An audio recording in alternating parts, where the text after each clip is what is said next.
Olá pessoal, sejam bem-vindos a mais um episódio do nosso podcast, o Dev Show. E hoje a gente vem aqui falar sobre um assunto aí que volta e meia volta à pauta em redes sociais, em posts, enfim, pessoal comentando, que são o uso de boas práticas no desenvolvimento de software, né? Para que isso? É importante? Não é importante? Tem um limite que a gente precisa se preocupar com isso?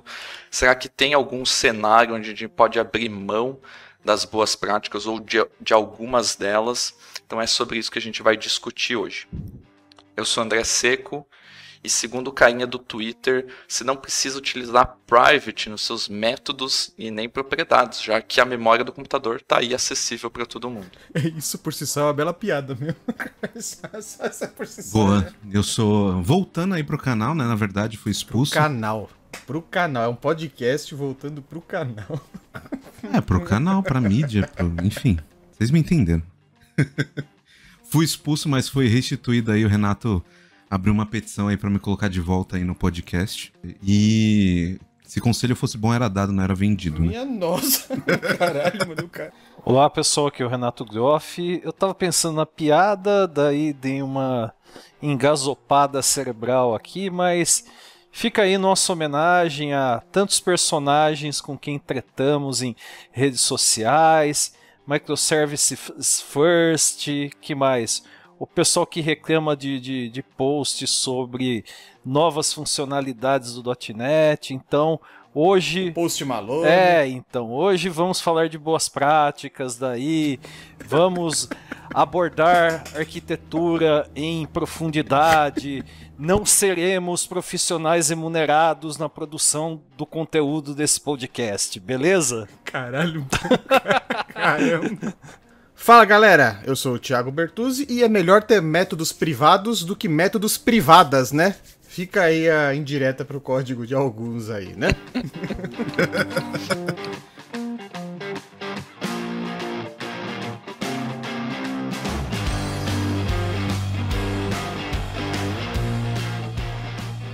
Muito bem, pessoal, então iniciando aqui nosso papo. Primeiramente, para quem está chegando de paraquedas aqui, nunca ouviu falar do nosso podcast, não está iniciando um desenvolvimento de software, não sabe, não tem a mínima ideia do que a gente está falando aqui, seria interessante a gente falar o que são as tais boas práticas no desenvolvimento de software, né? E por que muito se fala em segui-las e tudo mais, né? Então, acho que um resumo inicial aí seria interessante para o pessoal entender. Quem se habilita?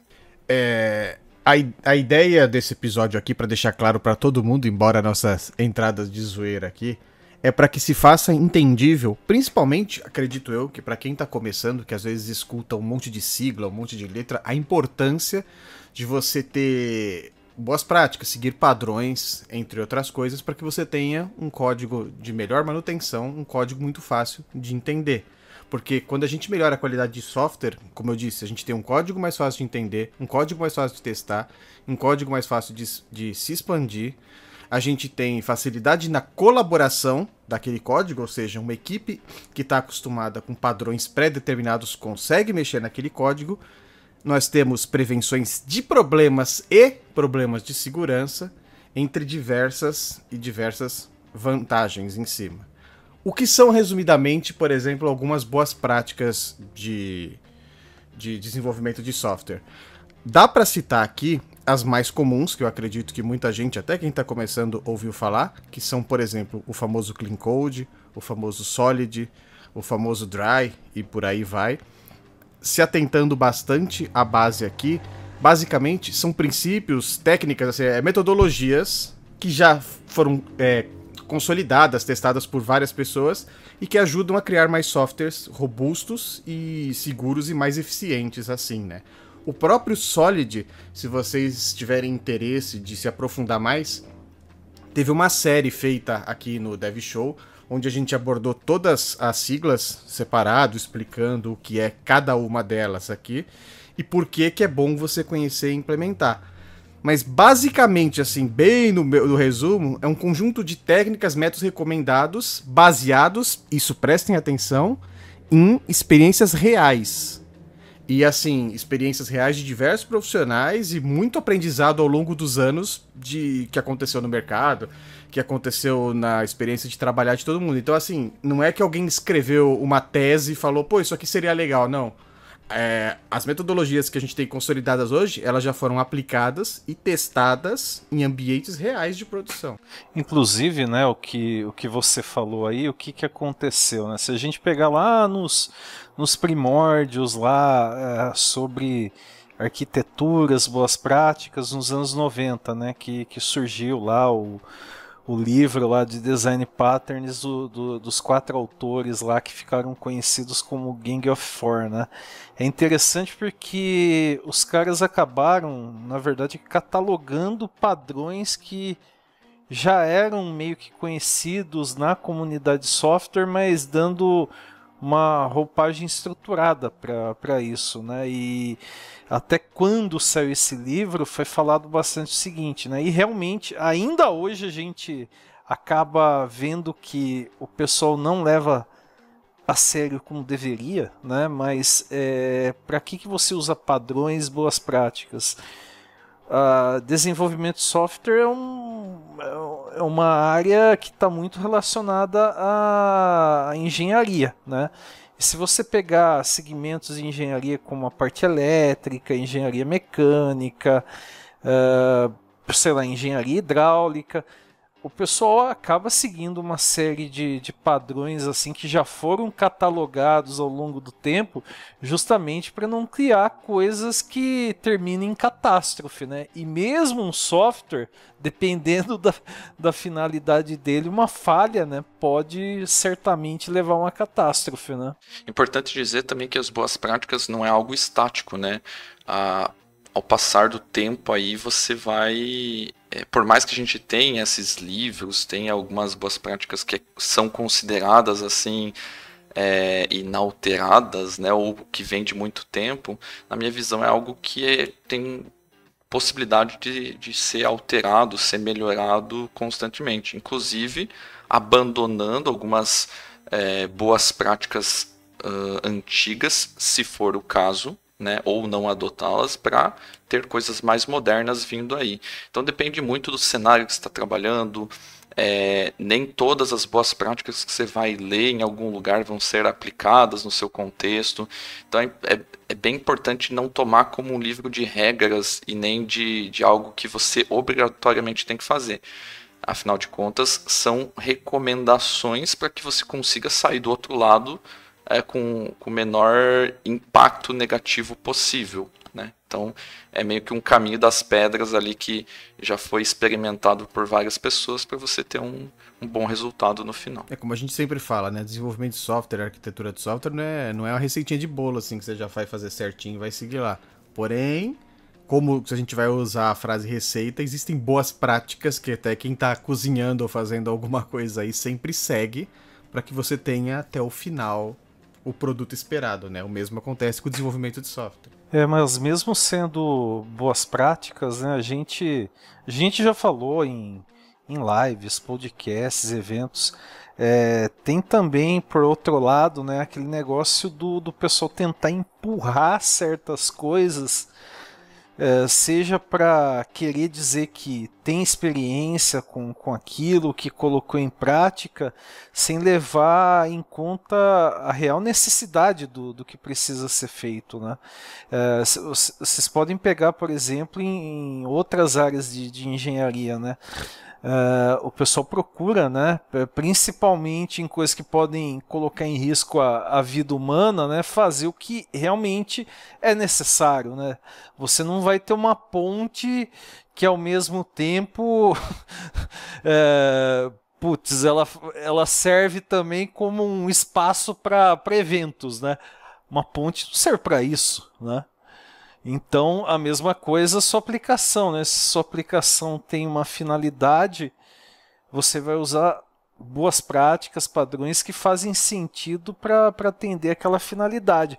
Por mais que você goste de tecnologia, que queira experimentar várias coisas, né? Até porque envolve dinheiro, né? Você não vai ficar com over-engineering, reinventando a roda, enfim. Inclusive tem, acho que episódio que a gente já gravou sobre over-engineering ao longo aqui do podcast, né, pessoal? Exato. E só para deixar assim pro pessoal uma recomendação assim, já que a gente tá falando, boas práticas, pátria, talará, metodologia, eu queria deixar 5 aqui, bem simples, não vou falar sobre elas aqui. Uma, obviamente, a gente já gravou um podcast inteiro, mas se vocês acharem interessante, quem estiver escutando aí, deixa nos comentários que a gente se aprofunda bastante aqui nos assuntos. Então, 5 princípios aqui, práticas comuns, que qualquer um pode aplicar. Clean Code, basicamente, sem entrar em detalhes de livro e tudo mais. Ter um código claro e legível. Solid, que são os princípios do design orientado a objeto, que esse eu citei, a gente já fez 5 episódios, cada um com uma sigla dele, escutem aí. O Dry, que é o famoso Don't Repeat Yourself, ou seja, o famoso evite duplicação de código. O KISS, que não é a banda, nem beijo, mas é o Keep Simple Stupid, que o pessoal fala, que prioriza sempre as soluções simples. E o último que ninguém faz, mas todo mundo devia fazer, que é ter testes automatizados. Também já fizemos podcast falando de testes aqui. Que é para garantir que o seu software funciona de forma esperada. Então eu tinha deixado até separado esses daqui, anotado aqui, para dar a dica pro pessoal aí de 5 princípios assim que todo mundo pode adotar. Vale comentar também, né, que a gente às vezes chega numa galera também que tá chegando agora, né, na área de tecnologia. Então é importante também montar aí talvez um microplano para você conseguir ir avançando nesses assuntos que são assuntos complexos, né? De forma faseada, né? Não ir absorvendo, tentar absorver isso o mais rápido possível para se tornar aquele sênior de 1 ano, 2 anos aí, né? Cada um sabe sua realidade, sabe as contas que tem para pagar aí, é claro, né? Mas faça isso com parcimônia, até para você conseguir entender e absorver aquele assunto complexo, né? Não dá para pegar esse calhamaço aí, essas bíblias aí e já sair querendo praticar 100% de tudo que você tá lendo, né? Tem um momento e a hora certa para fazer as coisas. O importante é você estar preparado para o seu próximo step.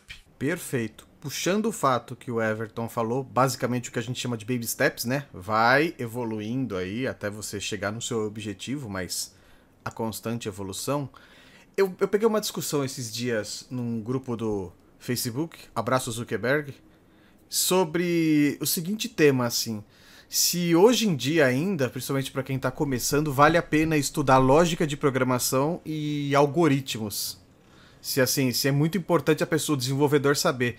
E eu achei interessante esse bate-papo aí, porque o argumento de quem foi contra foi dizendo assim que não precisa, a gente só tem praticamente tudo pronto, as coisas prontas, é só seguir os patterns coisa pronto, mas que não é importante desenvolvedores que estão começando entender direito o algoritmo, a parte de lógica lá, sendo que o código a gente já tem até geradores mais prontos para isso. O que vocês acham? É um completo absurdo, né? Porque é a mesma coisa, você vai falar assim, beleza, eu vou trabalhar com engenharia civil, ou vou ser um arquiteto, eu vou projetar construções, mas assim, eu não vou estudar fundamentos, estudar de repente o que eu preciso estudar de cálculo, porque tem uma IA que já faz isso, né? Putz, assim, é um raciocínio bem vagabundo, vamos ser sinceros, né? Isso daí também, a gente já falou isso antes, tal. Não só a questão do sênior de 1, 2 anos, mas essas imersões milagrosas que a gente vê na internet, para mim é a mesma coisa que você pegar lá aquelas maluquices de coach aí que a gente vê, né? Tipo, inclusive coaches que se candidataram, né? Que o cara fala que é melhor piloto que Ayrton Senna. Putz, né? Não tem sentido uma coisa dessas, né? E se você for pensar, cara, dá de fazer uma relação que até parece meio estranha quando fala, que é apenas quem estudou, tem uma boa base de programação, de estrutura de dados, de infraestrutura, de redes, dessas coisas assim, que olhando num primeiro momento alguém pode falar, nossa, mas a gente já tem um monte de coisa que abstrai isso, não precisa ficar sabendo como que funciona. Mas quem sabe isso e investir um tempo em entender, geralmente são as pessoas que são chamadas para resolverem os problemas complexos. Gerados pelas pessoas que não estudaram para resolver. E problemas complexos no geral. Por exemplo, tá caindo aqui o servidor, não sei por quê. Você acha que alguém que só estudou um framework JavaScript lá, né, tá caindo o sistema, vai conseguir analisar de diversos aspectos esse problema? Ou alguém que já está um pouco mais assim experimentado aí na vida, estudou, né, se dedicou nessas partes, provavelmente ele já vai olhar não só no ponto de vista do software em si. Será que tem algum gargalo de rede? Será que é algum recurso? Será que é algum outro componente que está influenciando no meu, antes de sair atirando achando que é o próprio software, alguma coisa assim, né? Então, uma base forte te dá insumo para você ir mais fundo até numa análise de problemas. Você sabe o que quando eu tô falando com a galera júnior lá, que trabalha comigo, eu tô iniciando um treinamento, eu sempre explicando, eu sempre falo assim para quem tá começando, né? Que a gente aprender a lógica de programação é a mesma coisa que quem quer escrever um livro ou virar um jornalista, embora no Brasil eu não vou falar de jornalismo aqui, porque, pelo amor de Deus, que vergonha, mas... E você não querer aprender gramática antes. Então, assim, tu consegue escrever um livro sem saber gramática? Consegue.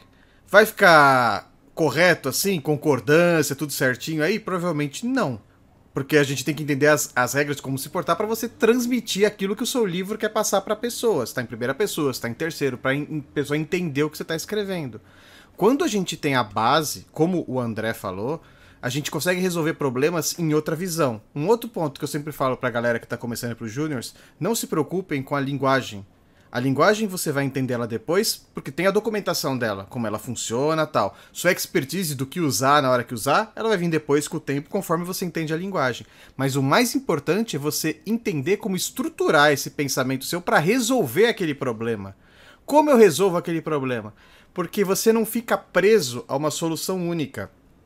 Eu às vezes tenho que pegar soluções de linguagens que eu não trabalho.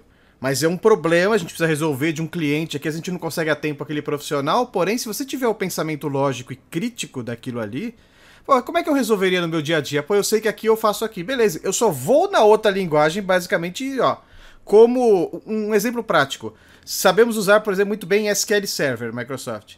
Pô, eu sei como é que eu quero montar a query. Como é que eu monto essa query? Quais são as funções que eu uso em Oracle, se for montar? Como é que eu faço isso em Postgre, por exemplo? Eu já tenho o raciocínio de como resolver. Então, assim... Mesmo que a gente tenha frameworks e ferramentas que não tenham soluções prontas, tá? O pensamento crítico, a parte básica, a parte de algoritmo, a estrutura, ela é tão fundamental quanto o resto. Dizer que a pessoa não precisa de estudar a base é criar leitores de Stack Overflow ou atualmente de ChatGPT pronto. Você está criando pessoas burras que sim podem ser substituíveis por tecnologias, porque...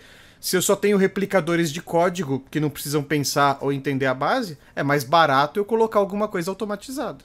E essa parte de AI aí, ela tem um ponto muito interessante também, de que o cara tem que avaliar aquela resposta, né? E aí se o cara não sabe nem o que ele tá avaliando, qualquer próxima resposta que a IA venha a dar pode ser muito ruim para um próximo desenvolvedor ali, né? Então, é um perigo, né? Isso daí é um perigo. Exatamente. Então...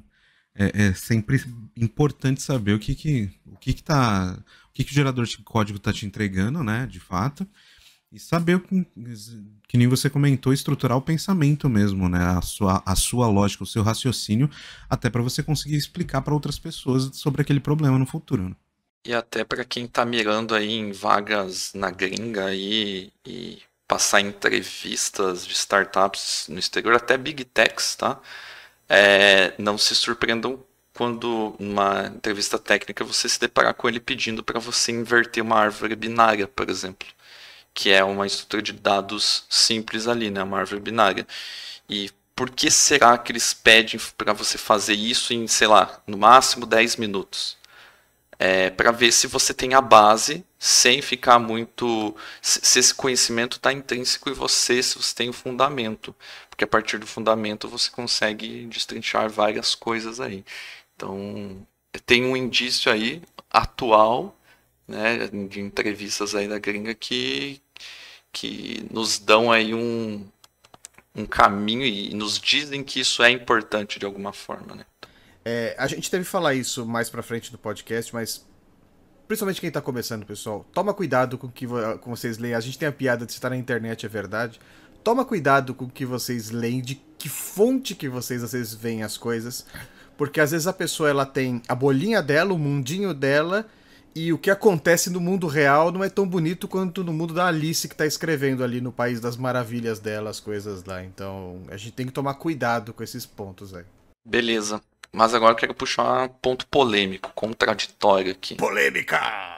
A gente sempre fala, é bom, boas práticas e tal, é útil, é importante, mas eu tenho um contraponto e eu quero ouvir vocês aqui, daí eu falo, mas qual que é o item nosso aqui da pauta?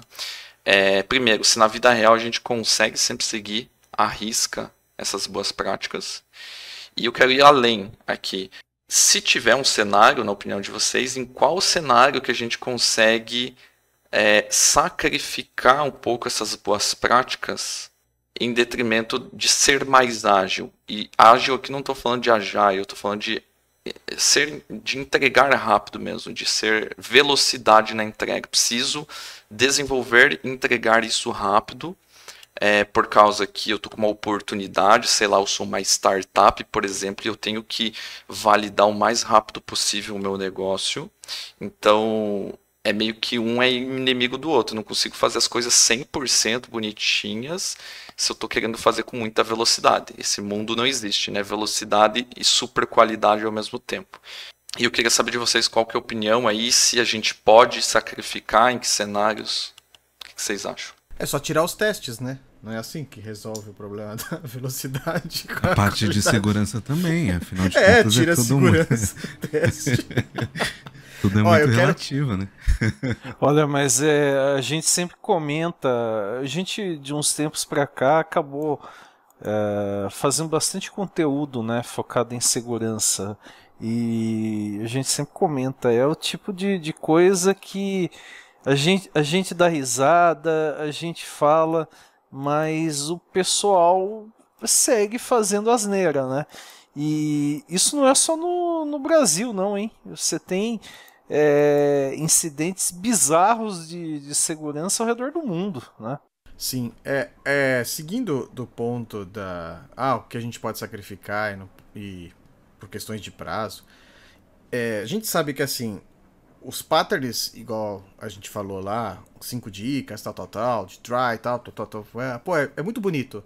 No livro, é muito bonito. São feitos para te ajudar. Mas também a gente sabe que a vida real, ela não segue o plano à risca, né, de tudo. Assim, vou montar aqui. Se eu pego um software para ser feito do zero, são cenários diferentes. Eu tenho um software para ser feito do zero. Eu estimei um prazo, aquele prazo foi aceito e ele vai ser feito. Eu posso seguir nas práticas que eu já estimei do que aquilo vai ser feito. Ponto final. Imprevistos surgem? Sim, mas aí existe o planejamento de você colocar a famosa gordura no que você está estimando para se corrigir aquilo lá. Esse é um cenário fácil. Segundo cenário, é aquele que é o famoso, é para ontem. Eu tenho um problema aqui, eu preciso que seja resolvido para ontem. Não necessariamente eu acredito que a gente vai ter que fazer assim, vou fazer um grande sacrifício. Eu sou uma pessoa que eu acredito que dá pra se resolver as coisas minimamente boas num tempo que às vezes você precisa resolver. Então, eu não acho justificável fazer uma porquice só porque você não tem tempo. Da mesma forma que eu não acho que dá pra entregar um castelo no prazo de uma casinha térrea. Não tem como. Mas você pode entregar uma casinha térrea que não entra água, que o cano não vai estourar, que a eletricidade funciona, de um jeitinho bem feitinho pra você entregar. Então, assim, eu acho que entra aí um ponto de uma maturidade do que eu posso sacrificar para que eu tenha uma estrutura minimamente corrigível e funcional. pô, não vou conseguir aplicar, de repente, vários patos, sabe? Mas eu posso ter uma estruturinha, assim, uma interfacezinha para deixar o meu código mais fácil de manutenção. Eu posso ter separadinho aqui em duas libraries diferentes aqui para a pessoa saber, ó, isso aqui é uma pastinha domínio, uma pastinha tal. Eu colocar um sistema organizacional que não aumenta tanto aquele custoso do tempo, mas eu tenho um código bem escrito. Por exemplo, evitando cold smells, códigos que podem dar problema depois, estrutura simples de uma manutenção, sabe? Dá para se sacrificar às vezes o grande, mas o mínimo, eu acho que o mínimo ele tem que ser feito. Da mesma forma que eu tenho um terceiro cenário, que é aquele que eu até quero devolver a questão também para todo mundo, para saber a opinião, que é: entrei numa empresa, tem um software mal feito para eu dar manutenção, e ele segue um padrão, que a gente pode chamar de padrão dele lá, a gente sabe, você bate o olho e fala, caramba, olha como estruturar, ele tá mal feito. Qual o caminho seguir nesse daí? Pô, eu vou começar a arrumar ele, sabendo que geralmente é aquele que tem que dar new project e configurar um novo, mas eu vou começar a arrumar ele colocando um padrãozinho nele, e aí além do padrão que eu tenho lá, eu tenho um segundo padrãozinho para seguir, então eu já tenho multi-patterns aí, ou eu continuo dando a manutenção no tempo que eu tenho, dado aquela estrutura porca, vamos dizer assim, que ela tá feita lá, só para não causar mais dores de cabeça. Então esse é um outro cenário. Mas aí que tá, né? Você manter uma estrutura porca ao longo do tempo só tende a complicar mais ainda a sua vida, né? De repente você fazer o mínimo aí para ter um pouco que seja de organização, a médio e longo prazo já vai fazer uma boa diferença, né? Antes ainda dessa última pergunta aí tua, Bertuzzi, só queria voltar naquele ponto da questão de se a gente pode sacrificar alguma boa prática, alguma coisa assim, quando a gente tem um cenário aí, né?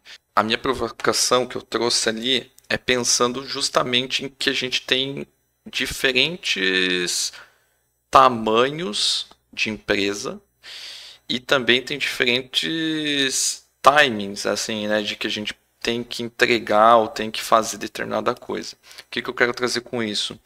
É muito puxado até por um movimento indie hacker que desenvolve produtos ali, SaaS, micro SaaS, tentam lançar novos negócios. Você não precisa fazer toda uma estrutura gigantesca, desenvolver todas as funcionalidades do sistema, deixar ele 100% escalável, sendo que você não tem nenhum cliente ainda. Você está criando uma ideia e aí você precisa validar essa ideia. Você está arriscando, digamos assim. Você está no MVP então, ainda, normalmente, né? Exatamente. Normalmente você tem um MVP, né, o produto mínimo viável ali. E um ponto que você trouxe que é importante, fazer rápido não significa fazer porquice, né? Você consegue fazer rápido, claro, você vai ter que ter parcimônia para escolher o que consegue ser feito naquele prazo. Então, vou deixar primordialmente o mais seguro que eu conseguir aqui inicialmente para caso eu tenha um boom aí e funcione a minha ideia, não seja hackeado, enfim, etc e tal. Mas por enquanto eu não vou me preocupar tanto com a escalabilidade, porque eu não tenho 0 clientes. Se começar a escalar, dar certo, ok, vou mirar para essa parte, vou começar a melhorar, né? Então eu defendo um pouco essa parte porque eu acho que faz sentido, até em termos de custo, né? O quanto vale você ficar trabalhando em cima de uma ideia, em cima de um software que tem 0 clientes. Pode ser que depois do lançamento não dê nada certo, ou você perdeu o timing do negócio, já entrou um cara, uma outra empresa na sua frente, já ganhou o mercado, e aí todo o investimento vai por água abaixo, você vai ter que jogar tudo fora, basicamente. Então tem um meio termo ali, né, que você tem que analisar o cenário para saber se você pode ou não pode sacrificar. Nesse cenário, eu acredito que sim, você pode deixar de lado algumas coisas.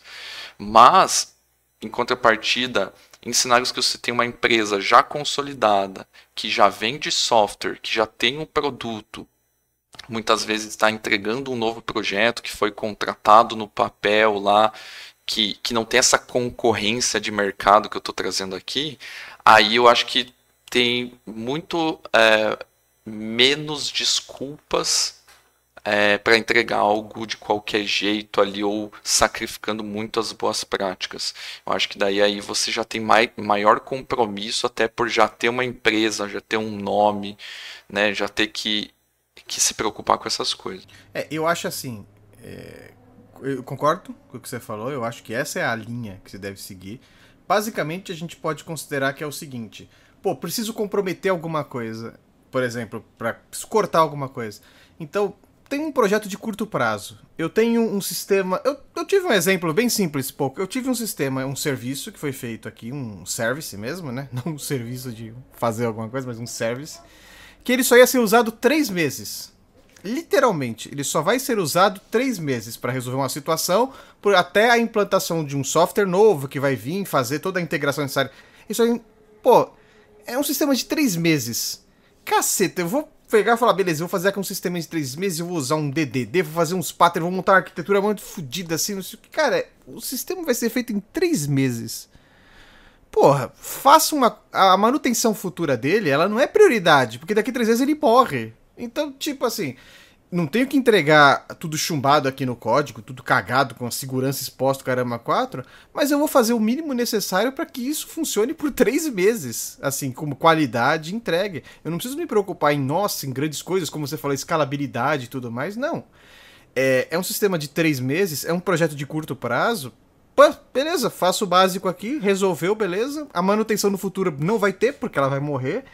Entre parênteses, a gente sabe que existem casos que o pessoal fala, é pra 3 meses, e tá até hoje rodando nas empresas, mas aí é falta de planejamento, e aí entra a perninha que o André falou, mas deixa aquela perninha pra se precisar, dá pra dar uma continuidade dele. Mas tem 2 pontos que eu vou falar para as pessoas assim, nunca comprometa no seu software. Segurança e compliance. Essas 2 coisas aí, não importa o tamanho, longo, curto prazo aí, elas podem te custar muito, podem te custar um emprego, se você tiver aí, podem te custar empresa, se for sua, alguma coisa do tipo aí. Então, por exemplo, uma startup lança um aplicativo simples, funcional, mas quando crescer, revisa, igual o André falou, o código para suportar uma maior carga, maior usabilidade, assim, mas vamos entregar o mínimo bem feitinho, pelo menos. É isso que você falou, vai bem de encontro em buscar uma forma equilibrada, né, de fazer as coisas, né? Você não vai negligenciar boas práticas, mas também 3 meses não é um tempo que você vai ter para desenvolver vamos assim, fazer uma piada, né, uma solução para a NASA, né? Então, você vai tentar entregar algo que tenha minimamente qualidade, sem negligenciar boas práticas, mas também talvez você não tenha aí recursos, tempo para desenvolver algo que seja considerado o estado da arte, né? E aí vai um pouco de... É bem comum isso, né? Da skill, por exemplo, de um arquiteto, né? De entender... Você tem um software gigante para fazer, você tem um prazo X. De saber o que você pode tirar, né? Como o Bertuzzi falou, tipo, segurança, compliance ali, tem alguns itens, dependendo do cenário, que você não pode abrir mão, mas tem alguns que você pode abrir se você tem uma visão do todo. Isso acontece direto, né? Na vida real, né? Eu enfrento esse cenário constantemente de você ter que fazer escolhas. Ok, você como especialista, o que você acha que vai dar ruim se tirar aqui? Não, beleza, ó, isso aqui dá para tirar, mas isso aqui não tem como tirar. Mesmo que tenha que renegociar com o cliente, ó, isso aqui é super importante e eu, como um especialista, estou afirmando que se tirar isso aqui vai dar ruim. Então, precisamos nos comprometer com esse item específico, por mais que demore um pouco mais de tempo. Então, tem que ter aquele jogo de cintura, né? E para isso você precisa ter o que a gente comentou, né? Embasamento, né? Ter conhecimento de diversas bases para entender o que pode sair, o que não pode sair, quais os problemas. É a mesma coisa quando você vai comprar um carro, quando você vai alugar ou comprar uma casa, quando você vai comprar um celular, quando você vai comprar um computador. Você sabe qual é o uso daquilo que você quer fazer, você sabe o tempo que você pretende morar ou utilizar aquilo ali, e você sabe qual é o budget que você pode gastar. Pô, vou comprar ou alugar uma casa. Quanto que eu posso gastar por mês para manter isso daqui? O que eu vou ter que cortar? Puta, eu queria 3 quartos, mas eu só tenho dinheiro para 2, então dá pra cortar um quarto? Ah, dá pra cortar um quarto aqui, 2 pessoas podem dividir isso daqui. E por aí vai. Ah, não tem como ter piscina. Um computador, puta, queria um computador de 20 mil reais, mas eu só tenho 5. O que dá pra cortar? Ah, eu não vou jogar jogo pesado, posso ter uma plaquinha menor, porque eu não trabalho com nada que come esse processamento. Por aí vai, a mesma coisa pra celular, tudo. Na vida, a gente sempre tá tentando encontrar pra gente, ou deveria estar fazendo isso, o custo-benefício de acordo com a nossa necessidade. Para software é a mesma coisa. Você tem que ver os pontos que você precisa ou que não precisa, baseado num orçamento, num tempo e no quanto aquilo lá vai ficar no ar, e cortar os pontos que não precisa. Por isso que, assim, desenvolvimento, a gente sempre acaba dando muito exemplo com construções, com receita, com a vida, porque é igual a vida, são decisões que você toma e elas têm consequências. Então a gente tem que ser meio que assertivo no que dá ou que não dá para tirar. Isso serve para tudo. E mais importante também é compartilhar essa responsabilidade, né? Com as pessoas que pagam a conta ali no final do dia, né? Os stakeholders ali, né? Tipo, beleza, a gente consegue cortar esse escopo aqui, mas lá na frente pode me custar X ou Y. Putz, então é melhor não cortar, né? E aí você vai direcionando ali o pensamento também. Eu acho que isso é importante. Saber influenciar as pessoas que tomam a decisão também é importante para a gente conseguir chegar numa questão de escalabilidade ideal, qualidade ideal e versus o custo também. E aí, se a gente for tocar no assunto de livros, né? A gente comentou algumas coisas aqui, que tem livros que ditam aí regras, boas práticas, aí para tudo que você quiser buscar, deve ter um livro falando das boas práticas de determinada coisa, né? E aí eu queria ouvir vocês dos 3 pontos. Se a gente deve ler esses mais variados livros, se a gente deve segui-los, e se tudo funciona, né? Porque na internet a gente vê aí o pessoal falando, até tem um movimento super estranho do pessoal cada vez mais não, né? Talvez seja uma minoria barulhenta, né? Que geralmente é o que mais irrita, a minoria barulhenta. Que fala do tipo, não tem que ler o Clean Code porque é um livro velho e não tem nada a ver e eu tenho que entregar rápido, etc e tal, né? E assim como outros livros aí também. Então, o que vocês acham sobre isso aí? Vou dar minha opinião humilde aqui. Você não é obrigado a ler nada. De verdade, cara, não é obrigado. Você não é obrigado a ler nada, você não é obrigado a se especializar, você não é obrigado a estudar nada.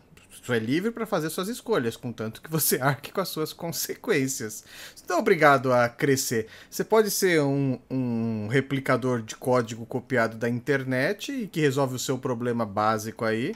E tá tudo bem, uma hora talvez você seja substituído por uma inteligência artificial, por uma automação, mas essa é a escolha que você fez. Tem muito emprego aí que ainda você pode retomar para ter.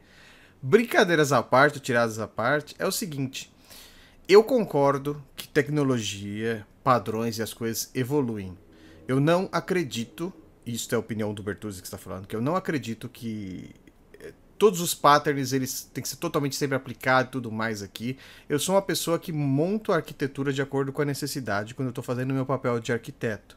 Eu sigo as boas práticas, eu sigo os patterns estabelecidos, mas às vezes você pega um conjunto de regras complexas, pode falar, eu preciso usar tudo, eu posso usar um pouco e tal. Eu não acredito que você deva pegar um livro desse, e sim, recomendo que leiam os livros, até porque não vamos ser papagaios burros, assim. Uma pessoa falou que o Clean Code é ruim. Que bosta, Clean Code é uma porcaria. Tu já leu? Não, mas o fulano falou, lê. Você quer ter uma opinião embasada sobre alguma coisa? Leia aquilo lá. Aí você pode criticar aquela coisa. O segundo... Eu acredito que a arquitetura ela é mutável e ela está sempre evoluindo. Hoje nós temos livros como é que chama? Aquele Refactoring do Martin Fowler. A gente tem um Design Patterns, a gente tem o de Clean Code. Para quem quer para outras arquiteturas, você tem o de DDD, a Bíblia do DDD, que a gente brinca, o livrinho vermelho, o livrinho azul, e por aí vai, diversos livros. E eles são de padrões, igual a gente falou no começo, testados. Eles são feitos em produção.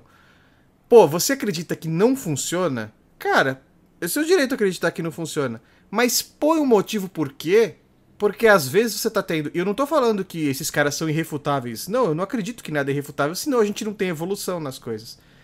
Mas se você tá botando tanta fé nesse seu movimentinho aí, que, pô, essas coisas... o meu é melhor... escreve então em cima do que é melhor, bota o seu padrão aí em cima e fala, por que eu não devo... Escreve o contrário, not clean code.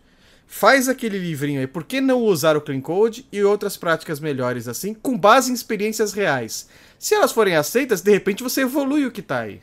Então, se você parar para pensar isso, vai contra o bom senso esse tipo de movimento, e também o que acaba acontecendo é o que, como você falou, né? Tipo, o cara não critica, faz um baita barulho, mas ele não consegue apresentar um argumento que comprove a birra dele, né?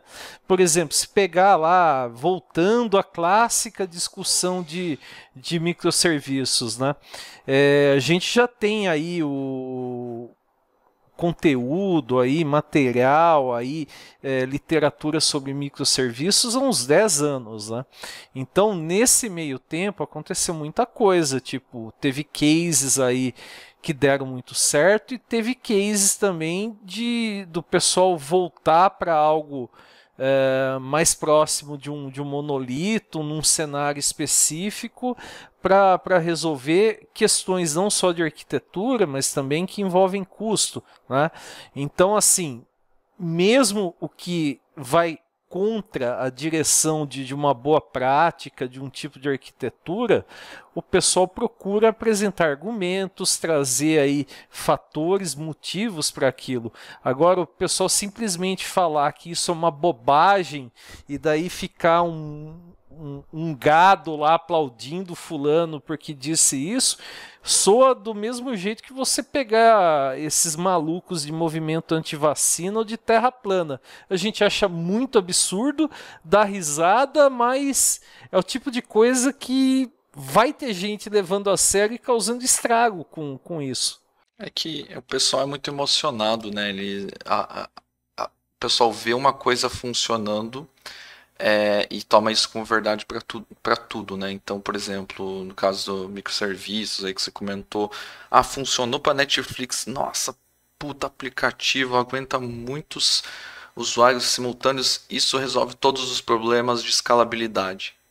Meio que é essa a conclusão, só que não tem uma análise crítica em cima de quanto custou, se é para o seu cenário, se não é, se você consegue alcançar isso de outras formas, enfim, né? Então tem outros questionamentos que é só parar para refletir e ver se você consegue alcançar de outra forma, mais barata, que faça mais sentido para o seu negócio.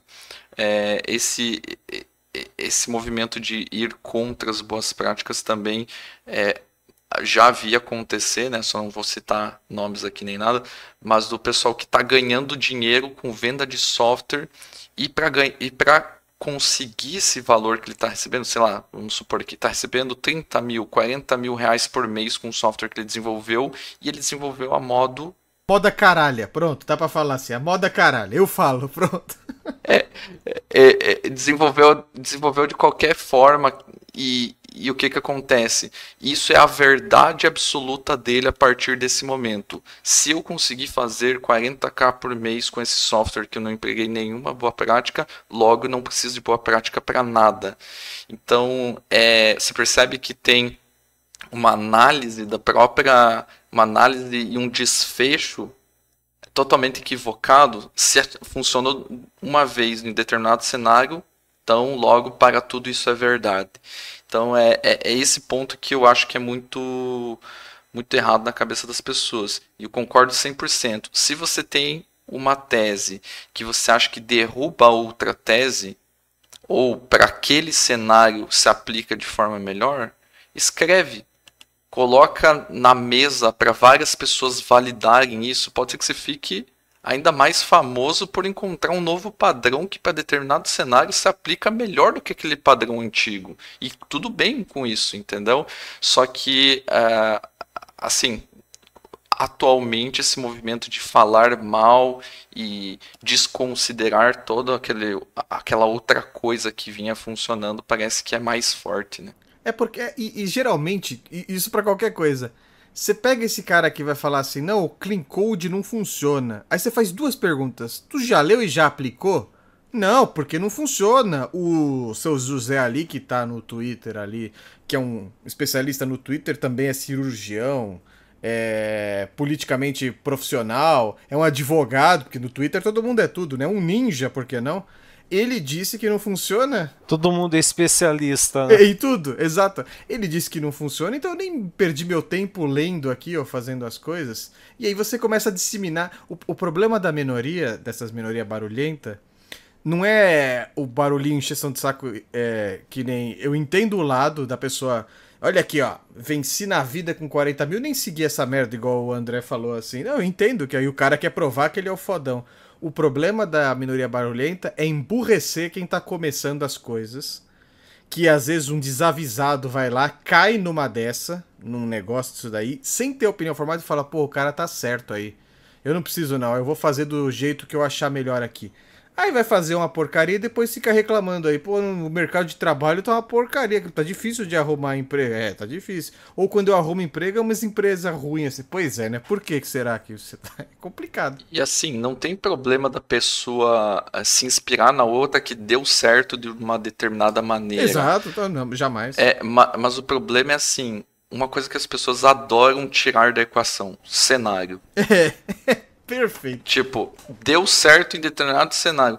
Aí o pessoal quer aplicar pra tudo e acha que aquilo é verdade absoluta. Isso é o maior problema que eu vejo em qualquer análise de coisa técnica que se traz. Assim. É tipo assim, olha aqui como minha empresa deu certo com eu acordando 1 da tarde aqui.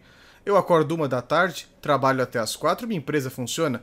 Porque meu pai tinha 10 bilhões e me ajudou com 5 milhões aplicando na minha empresa aqui, isso é um meramente diferente que é um cenário que todos podem ter. Ué, por que não aqui? É complicado, cara. Cenário padrão de qualquer brasileiro. É que assim, qualquer coisa que vocês verem assim, o cara falando, não, minha solução é melhor. Você fala, qual que é o seu cenário aí da sua solução? Não, é esse. Aí você faz uma coisa tão simples que é gratuita. Compara com o seu cenário e com a sua necessidade, assim, fala, porra, será que pra mim isso daqui faz sentido o que esse cara tá falando aqui? Pô, se fizer, vai fundo. Se não fizer, então, né? Lembra da Betina lá que falou que fez 1 milhão de reais, sei lá, com R$1.000, alguma coisa assim, né? Ela só esqueceu de mencionar que durante esse período ela fez outros aportes, né?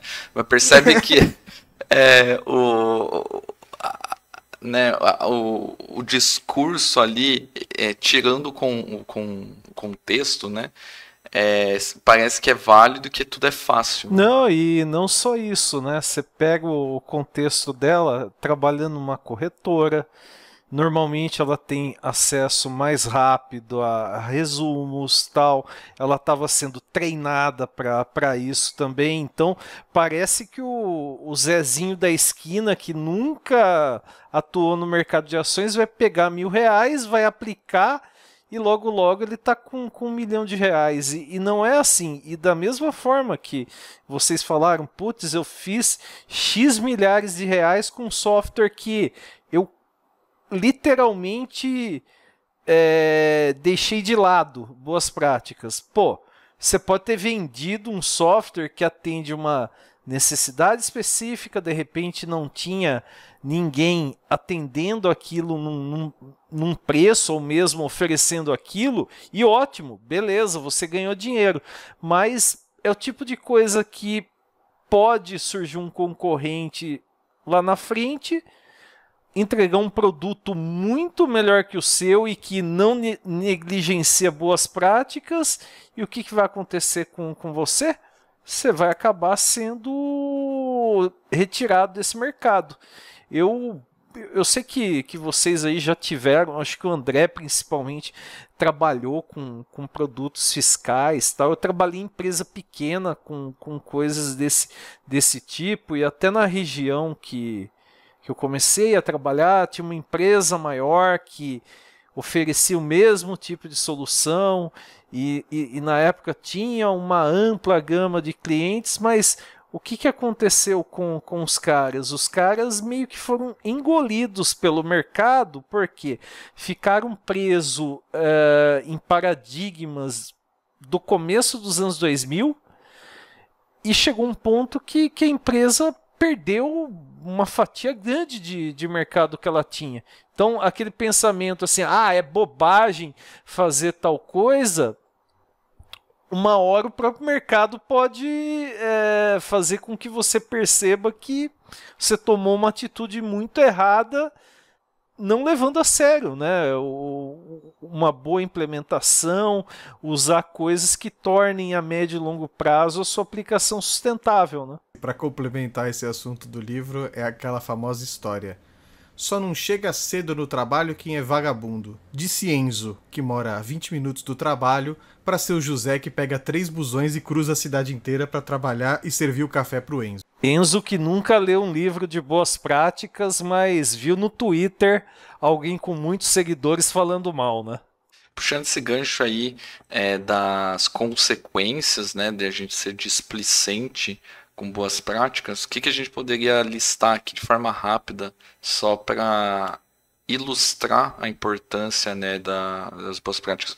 Onde que pode quebrar? Onde que pode dar ruim não seguir algumas boas práticas? Vou elencar alguns. Bugs de problema difícil de você descobrir aonde está o problema. Então, por ter um código mal feito de manutenção ruim, às vezes você perde o dobro, o triplo, 10 vezes o tempo que você teria para resolver um problema. O famoso débito técnico, que é aquilo lá, não, depois a gente arruma isso daí, vai ficando, e ninguém consegue tempo ou como arrumar, porque aquilo tá tão emaranhado. Muitas vezes eu já vi baixa performance, porque às vezes faz um emaranhado um negócio, e aí o software começa a perder performance, ou já tá ruim. A tão conhecida dificuldade de manutenção. Aí você tem problema de segurança, que pode aparecer no meio do caminho aí. E o que gera essa bolinha de neve aí, além do bug e manutenção, o famoso, você pode começar a ter as perdas de confiança dos seus clientes, né? Então você tem softwares que começam a apresentar tantos problemas a curto prazo, médio ou longo aí, que seus clientes começam a falar, porra, é complicado, hein? Os softwares que saem dessa pessoa, dessa empresa aí, já sai com problema e não demora muito para ter um problema aí. E aí, quando eles precisam arrumar, custou, sei lá, 10 mil pra fazer o sistema. Pra arrumar vai custar 30? Meio esquisito isso daí, né? Do que tá fazendo aí. Isso é um problema. Arruma ali, quebra lá. Né? Tipo assim, é igual a obra, né? O pedreiro, não, tá quase pronto aqui. Assim que eu terminar de pintar essa parede aqui, tá quase pronto. No dia seguinte ele fala, tô pintando essa aqui, mas vou ter que derrubar aquela, porque quando eu tava pintando aqui, um golinho que tá saindo do cano aqui, vai sair aqui. Cara, e não acaba nunca. A obra que não acaba nunca. É a mesma coisa com o software, assim. O débito técnico é pro resto da vida.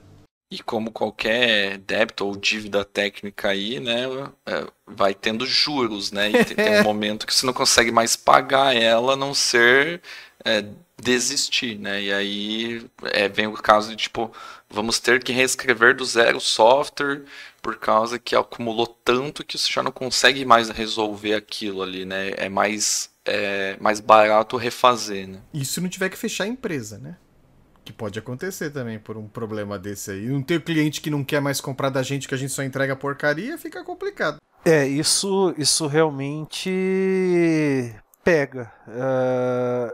Esse cenário aí que eu comentei com vocês, eu sei que a empresa, né, ela era adepta daquela ideia de vamos implementar regras de negócio em procedures, né? Eu não trabalhei nessa empresa, só para contextualizar, né? Eu até me candidatei para uma vaga há quase 20 anos atrás, não deu certo. Até queria, né? Então, na época pagava bem, né? E era uma época que eu estava ferrado com grana, né? Fazendo faculdade, então dinheiro curto, né? E assim também. Eu nem era nascido nessa época, né, Renato? Você é muito jovem, né? Tipo, vou começar a te chamar de Enzo, mas tudo bem. Aquela faculdade que fez você, Dom Pedro, Padre Anchieta, né? Pode continuar. Foi a Universidade de Coimbra, né? Beleza. Mas, enfim, o que acontece? O pessoal ficou preso num paradigma e, assim, conversa vai, conversa vem. Tem gente que sabe Olha, fulano trabalha na empresa tal, os caras ficaram parados no tempo. Tudo isso vai jogando contra, né? E vai jogando contra até o ponto que, como eu falei, né, a empresa perde mercado, não evoluiu. Você vai falar, pô, vou ver a solução da empresa tal? Não. Tem X empresas que bem conhecidas no mercado que entregam isso. Vão tentar ver com o pessoal dessa empresa, né? Então, é complicado, tipo, se a empresa é problemática, não entrega algo legal, ou mesmo ficou parada no tempo, muita gente vai saber que está acontecendo isso e tudo vai jogar contra, né? Acho que vale a gente falar um pouquinho sobre a influência, né, que o pessoal da internet, a gente já comentou aqui, que acaba fazendo uma influência sobre pensar, às vezes de forma ruim, em relação às boas práticas. Mas também a gente tem os conteúdos aí de internet, a gente tem cursos que são lançados, muitos deles cursos bem rasos, né, que muitas vezes não dão tanta importância para isso. O que a gente poderia deixar aí de mensagem final para a galera? Cara, é aquela coisa, tu vai no médico ou tu procura no Google pra saber que é virose e que você vai morrer, né? O conceito é a mesma ideia. Cuidado, ó, vou dar uma dica aí, principalmente pra quem tá começando. Cuidado com a fonte, e assim, pessoal, ninguém que tá aqui, nós quatro, porque a gente grava aqui o Dev Show, a gente tem canal, faz live, ninguém é dono da verdade aqui. Muitas vezes, provavelmente, também estamos errados no que estamos falando aqui, porque somos pessoas. Procuramos passar pra vocês cenários de experiência do nosso dia a dia, porque trabalhamos com isso que falamos aqui. Algumas são nossas opiniões, mas cada um tem a sua aqui e são embasadas em vivência. Que você que está começando, toma cuidado com quem está passando curso ou coisa para você de vivências imaginárias. Principalmente se forem mentorias e cursos caros, viu? Porque a gente tava até falando, pô, tu abre aí o Udemy hoje, tem 500 cursos do mesmo assunto por R$50, assim, R$20, não sei o que. Pô, de repente se é um tema básico, pega o que mais te agrada, a melhor didática e faz. Mas quando você começa a entrar em cursos de arquitetura, cursos de uma ferramenta X, procura tentar saber se aquela pessoa já trabalhou com aquilo ou teve aquele cenário que ela está demonstrando. Porque cenários hipotéticos de, nossa, que bonito esse serviço aqui, que legal que isso daqui vai funcionar. Tá, mas tu já trabalhou com isso pra você tá me indicando se funciona ou não funciona? Então, uma linha que a gente tem que tomar muito cuidado com quem a gente vai atrás de aprender as coisas. Mas você já trabalhou com isso? Você já fez o que com isso daí? Questiona. E se não achar nada, vê se é aí que você quer colocar o seu dinheiro. Porque tem muita gente querendo ganhar dinheiro fácil, como o André falou lá atrás, às vezes descredibilizando alguma coisa que funciona para fazer a metodologia milagrosa aí, mas a pessoa não tem tanta experiência e tantos cenários assim não. Então, assim, critica as suas fontes, é bom. Você sabe que eu já vi em grupo de tecnologia gente da área de negócio, né? Tentando dar uma de malandro, né? Falando, olha, eu tenho a ideia de desenvolver um produto aqui, né? Inclusive eu briguei com uma dessas pessoas, né? Por outros motivos, mas isso não vem ao caso agora. Vamos desenvolver um produto aqui, vamos fazer um trabalho aí colaborativo. Você começa a pensar, se fala, esse cara trabalha com tecnologia? Você vai ver o LinkedIn e você fala não. Aí você fala, o cara na verdade está tentando juntar um grupo de pessoas para desenvolver um produto para ele. Pode ser que do ponto de vista de negócio ele até possa contribuir, mas o cara tá montando, vamos assim dizer, aquele time que não tem assim, gente com know-how suficiente para entregar algo que tenha qualidade, né? Então, eu já vi mais de uma vez acontecer isso. E assim, eu acho engraçado. Se eu sou admin do grupo, normalmente eu removo, porque você sabe que é alguém tentando bancar de malandro, né? Mas meio que atesta também isso que a gente falou, né, ao longo desse episódio, né?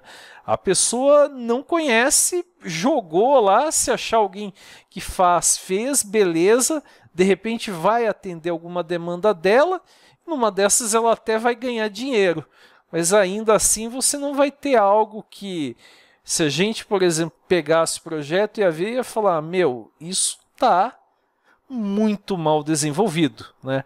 Pode funcionar, mas para dar manutenção nisso, sem condições, né? Então, eu já vi várias situações assim, eu creio que vocês já devem ter visto isso também. Às vezes alguém de uma área específica fala, vamos montar aqui um sistema e vamos tentar vender esse sistema, né? E quando você vai ver, você fala, meu, isso pode até funcionar, mas foi desenvolvido de uma forma extremamente porca, né? Eu acho que só tem um ponto também aqui, com relação a essa parte de comprar cursos, até a questão de livros e tal. Claro que o conhecimento ele não é algo que você vai se perder, né? Se você fizer um curso aí falar do Groff aí rapidão, de datilografia, com certeza vai ser útil para você que trabalha com computação hoje em dia, né? Mas, fiz curso de datilografia, viu? Você sabe disso, por isso que você fez a piada, inclusive, né? Não, tô brincando. Mas assim, o conhecimento é uma coisa que ninguém tira de você, né? Claro que é importante você sempre estar renovando ele para não ficar preso a práticas antigas, né?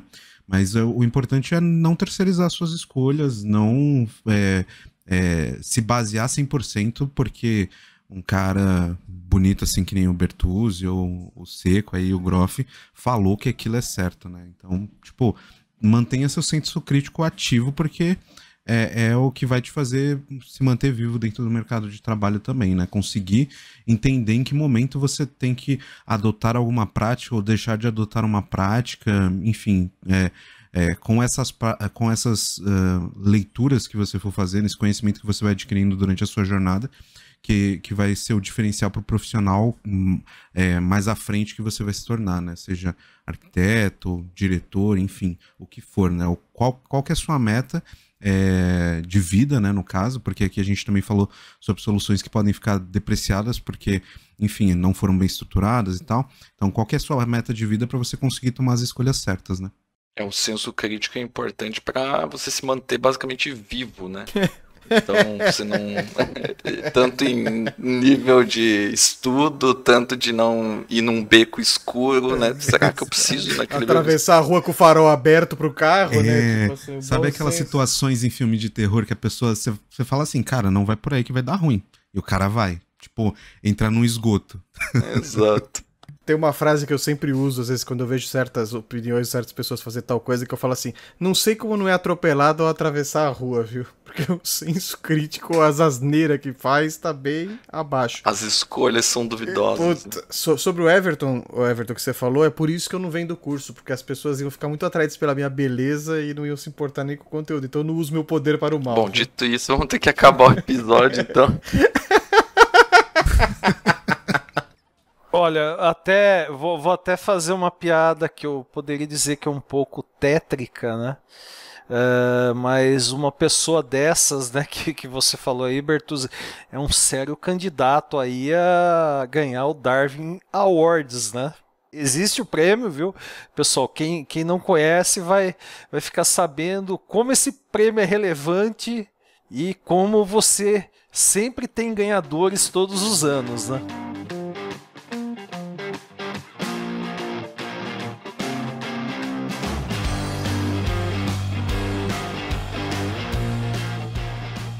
Muito bem, pessoal, então esse foi nosso episódio aí falando sobre boas práticas, se são importantes ou não, né? Algumas reflexões que a gente trouxe nesse episódio. Não se esqueçam de ouvir o nosso podcast tanto no devshow.com.br quanto nas outras plataformas, Deezer, Google Podcasts, que agora não existe mais, né? Mas o iTunes, Spotify, enfim, outros, ou até no seu aplicativo aí de podcast favorito, só pesquisar por DevShow que você nos encontra. Não esqueça também de deixar seu feedback lá no site, sugira aí outros conteúdos, outros temas que vocês querem ver a gente comentando sobre. E se quiserem que a gente se aprofunde mais em algum dos temas citados aqui, Clean Code ou dos outros aqui, por favor, deixa o comentário que a gente faz um episódio dedicado. Boa, isso aí. No mais, a gente se vê no próximo episódio. Valeu. Valeu, pessoal. Um cheiro. Valeu, pessoal. Obrigado. Valeu, galera. Falou!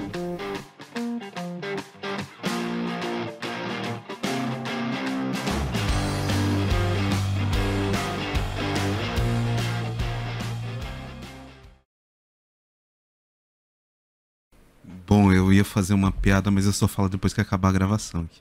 Não, vai fazer agora, é pra ficar no final do easter egg. É sobre política, né? Mas tudo bem, deixa quieto. Não, deixa quieto.